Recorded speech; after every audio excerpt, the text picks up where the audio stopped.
This is TWiT. How was CES, Stacy, from Stacy on IoT? Oh, it was lovely. I don't believe I just said that. Wow. It's like a tea party. Lovely. I've never heard it called lovely. The Queen and I got together. Stacey thinks she's Mary Poppins of the tech world.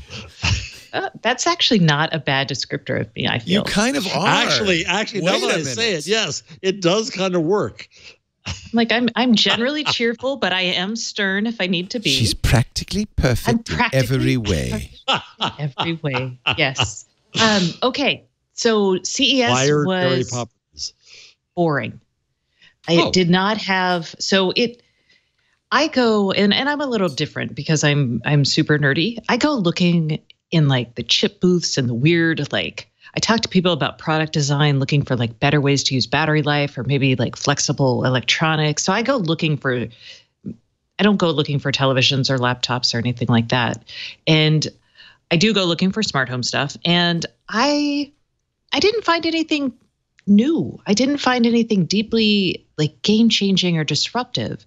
And that made me kind of sad. I did see last year, I got very excited about a MEMS sensor that Bosch had built that allowed you to project something onto a counter, and you could actually interact with it.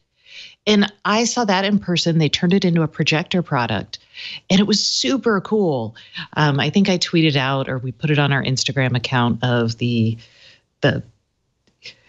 it was dividing up cake slices for me, and it would do things like if you stuck like a piece of meat in front of it or food, it would identify it. So and then you like push the cake under its camera, and then it projects the slice where you should slice it? Yeah, and then you can run a little slide. It has a slider on the bottom, and you run the slider, and it goes like more slices. Oh, that's so clever. If you I don't go think I to really my need Twitter, it, but if you go to my Twitter account, you can. You what? Well, no. What? So you need AI slices? No. Calm yourself, my friend. So what this does is this is just a new way to interact with something. And what they're showing off is when you can project information down and then also interact with it, it opens up a new user interface, just like voice, right? So let's see. If you go to my Twitter account, and I bet it's under meeting. Through it. This was day 2, I think, yes? Yeah, but you should be able, if you just go to my media, looking at your Twitter account, it looked like there was a lot. There it is. That's cool. Looks like there was a lot of cool stuff, actually. This is nice. So what does this have to do with MEMS? Is that? And how expensive is it? So the MEMS is the light that is projecting down. It's a new way. The MEMS is electromechanical machines.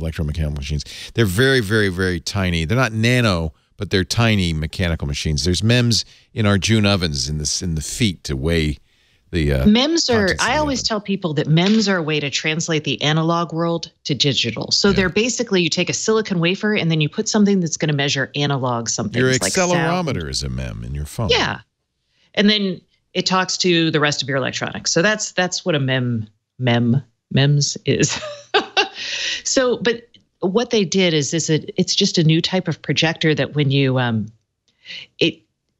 you can change the focal distance and it responds automatically, and then it also can measure when something disturbs the light field, and that is a cue to interact with it. And so, to be honest, I don't think this is really destined for the kitchen. I could see this in a lot of industrial applications, though.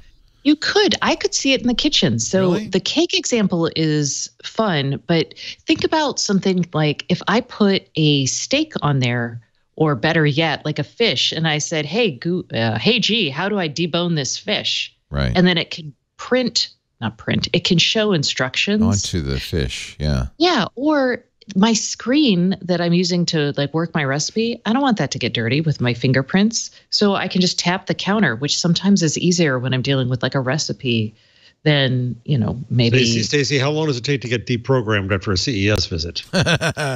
People who come back from CES are often a little like yeah. No, I was excited about this last year. So seeing it in real, like they turned it into an actual product. That was a big deal. This is one of the few things I'm super excited about. For the most part, I was really disappointed in we didn't see a lot of awesome integrations in the smart home. So that's been an annual disappointment for at least 2 decades. Okay. Right. We did see a lot of Wi-Fi smart home devices. So instead of Zigbee or Z-Wave, so we're looking at going hubless, and Amazon and Google are definitely in everything.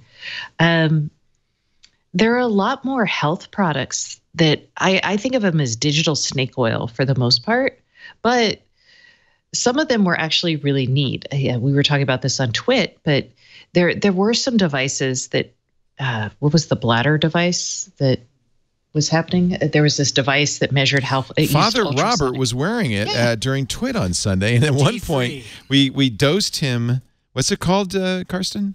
The D-Free. The D-Free. It's an little ultrasonic patch you put on your belly, and then on your smartphone it tells you how full your bladder is.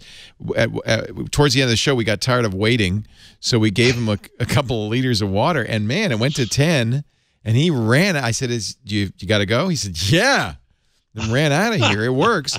It's not, I mean, we all know if we have to pee, but it's for people who don't. There are many people who, for a variety of reasons, can't sense that. And that can be really a source of social embarrassment and discomfort. And so this is, I think, a really cool example.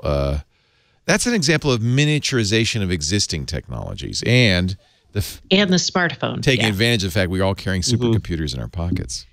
Well, and there were some diagnostic things, and I feel like we need more peer-reviewed articles like analyzing algorithms, right? And they probably should come to market a little faster. The research should proceed a little faster, because I saw a lot of things that are like, hey, we can personalize this algorithm to like help stop your headaches or help you eat less or, prevent jet lag.